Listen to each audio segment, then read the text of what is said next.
Salam alaikum. Donc, je continue notre série d'exercices sur les pointeurs en C, en C++, et par suite la gestion rationnelle si vous voulez, de la mémoire.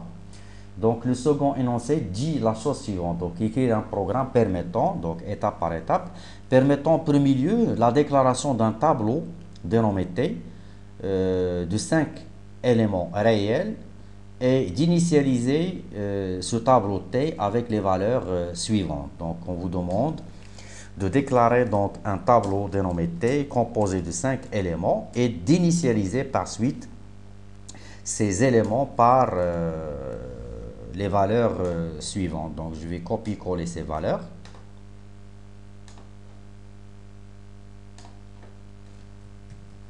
Voilà, et les séparer pour respecter la syntaxe avec des virgules. Donc, on doit savoir que cette écriture signifie quoi? Déclaration d'un tableau de réel composé de 5 éléments.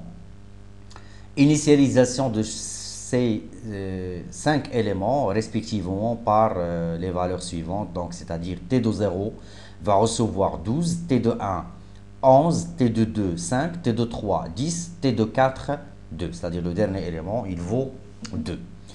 On vous demande de déclarer un pointeur P de type réel.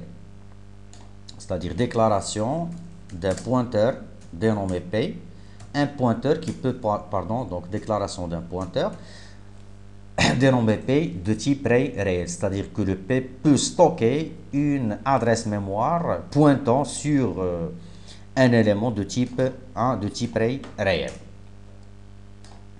On vous demande donc d'initialiser le pointeur P par l'adresse du premier élément, élément. Alors ici, donc, il s'agit d'une analogie entre la notion de pointeur et la notion de tableau. Donc, généralement, pour affecter une adresse mémoire à un pointeur, on exploite donc une écriture de la sorte suivante. Donc, P en tant que pointeur reçoit une adresse qui sera extraite par l'opérateur AND, appliquée au nom de la variable qui sera pointée par suite par le pointeur P. Dans notre cas, c'est le T. Alors, en revanche, le T maintenant, c'est un tableau. Alors, puisqu'il s'agit d'un tableau, déjà son identificateur T, il reflète l'adresse mémoire donc du premier élément. Alors, le pointeur P, ce qu'on doit savoir, le pointeur P ne peut pas donc pointer directement sur la totalité du tableau, mais plutôt il va pointer sur les éléments, élément par élément. Alors, l'écriture suivante, donc le T, l'identificateur T uniquement, le T uniquement, il signifie quoi? Le T uniquement, il signifie un pointeur, ou bien il stocke l'adresse mémoire donc du premier élément. Alors, le premier élément dont la valeur est 12, le T il stocke l'adresse mémoire de la zone où est stockée donc la valeur 12. Alors, le T, il reflète l'adresse mémoire de T de 0 maintenant. Et par suite, cette affectation P reçoit T signifie que le pointeur P pointe en quelque sorte sur le premier élément de T, c'est-à-dire sur T de 0, dont la valeur est 12 et dont l'adresse mémoire, donc je ne sais pas ce qu'on va voir par suite au moment de l'affichage. Alors, une autre, donc pour le rappel, l'identificateur T, puisqu'il s'agit d'un tableau, l'identificateur T, donc seulement, donc il reflète, comme je l'ai dit, il reflète l'adresse mémoire donc du premier élément qui sera stocké par suite au niveau du pointeur P, de telle sorte on a pu répondre à la question qui dit pointer par P ou bien initialiser le P, le pointeur P par l'adresse mémoire du premier élément du tableau T. Donc je continue. Afficher donc l'adresse mémoire stockée dans P et la valeur de la zone mémoire T de 0. C'est-à-dire on va afficher, après avoir initialisé le pointeur P par l'adresse mémoire du premier élément, on va afficher respectivement la valeur du premier élément, qui est 12, bien évidemment, et son adresse mémoire. Donc un cout, donc un message, donc élément 0 si vous voulez.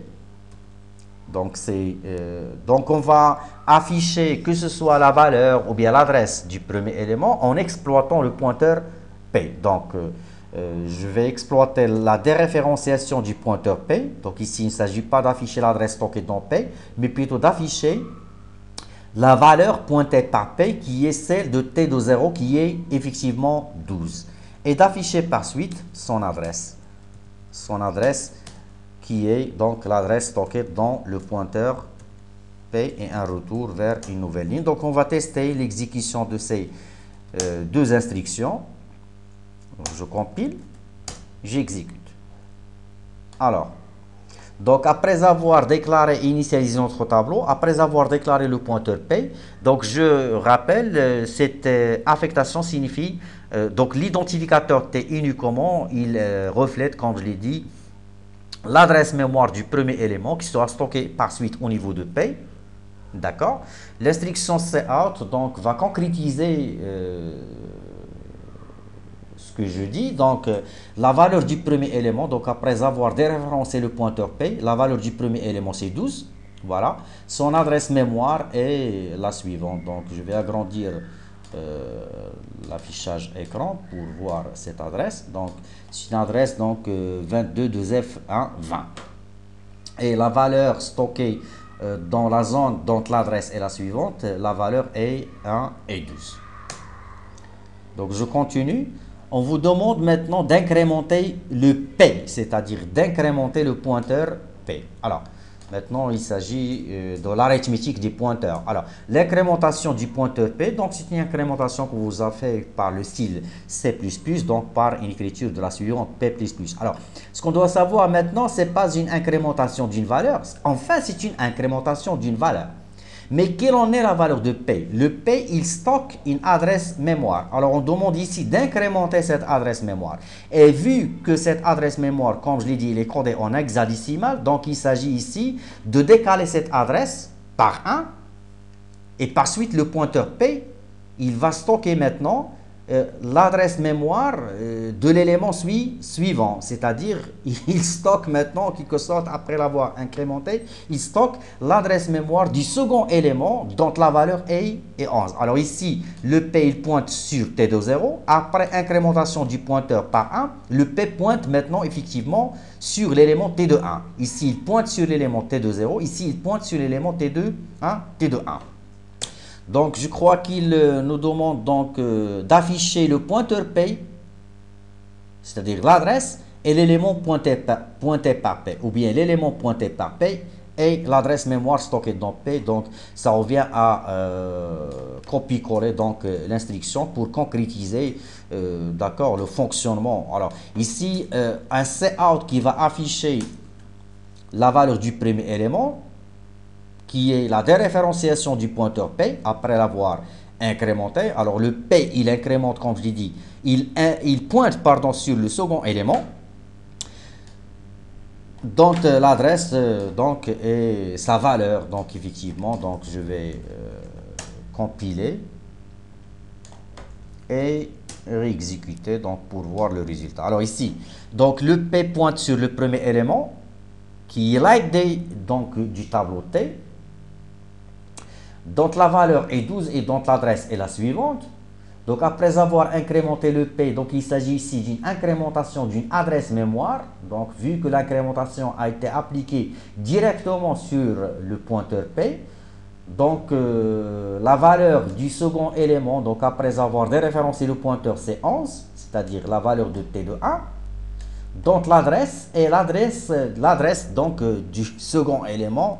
Donc c'est une incrémentation, c'est-à-dire augmentation de la valeur de cette adresse mémoire par 4, vu qu'un float, il est codé sur 4 octets. Donc l'arithmétique, il signifie quoi ici? Il signifie rajouter à cette adresse, incrémenter cette adresse par 1, qui revient à incrémenter cette adresse par 4 octets, vu que chaque float, il est codé sur 4 octets, c'est-à-dire le premier élément,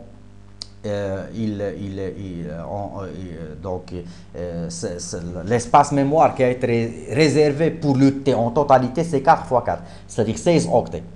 Donc le premier élément codé sur 4 octets, le second de même, le troisième sur 4, donc 4 fois 5, c'est-à-dire 20 octets, pardon. Donc l'adresse mémoire de la première section est la suivante, l'adresse mémoire de la seconde est la suivante, c'est-à-dire l'adresse de la première zone plus 4 octets. Donc ici, on doit faire la différence entre l'arithmétique des entiers, des réels, et l'arithmétique des adresses mémoire. Il ne s'agit pas d'incrémenter cette adresse par 1, mais plutôt d'incrémenter cette adresse par un nombre qui sera déduit à partir du nombre d'octets réservé à chaque élément qui a été défini au niveau de la déclaration. Alors pour expliquer en clair cette notion, je vais changer donc le type du tableau vers le type double et changer de même le type du pointeur. Alors, comme vous savez, un double il est codé sur, je crois sur 6 ou bien 8 octets. Donc je vais tester, illustrer et expliquer donc le déroulement. Donc, lorsqu'il s'agit de type float, donc l'incrémentation du pointeur a fait décaler le pointeur d'une adresse vers une autre, donc à partir de l'adresse initiale, c'est-à-dire plus 4, et comme vous le voyez. Donc, alors, ici, donc, on suppose, donc on va voir le déroulement de ce code pour illustrer donc le fonctionnement. Donc ici, voilà, donc la valeur du premier élément, la valeur du second élément, l'adresse du premier élément est la suivante, l'incrémentation du pointeur, donc un double, il est codé sur 8 octets. Donc cette incrémentation signifie pousser, en quelque sorte, pousser le pointeur P afin qu'il pointe sur le second élément dont la valeur est 12 et 11, pardon, et dont l'adresse mémoire et l'adresse du premier élément plus 8 octets, vu que chaque élément du tableau T il sera codé en mémoire sur 8 octets. Donc l'adresse du premier est la suivante, l'adresse du second et l'adresse du premier plus 8 octets, vu que la réservation sera une réservation en quelque sorte juxtaposée, c'est-à-dire bout à bout, élément à la suite de un de l'autre. Donc je continue la suite de cet exercice à la prochaine vidéo.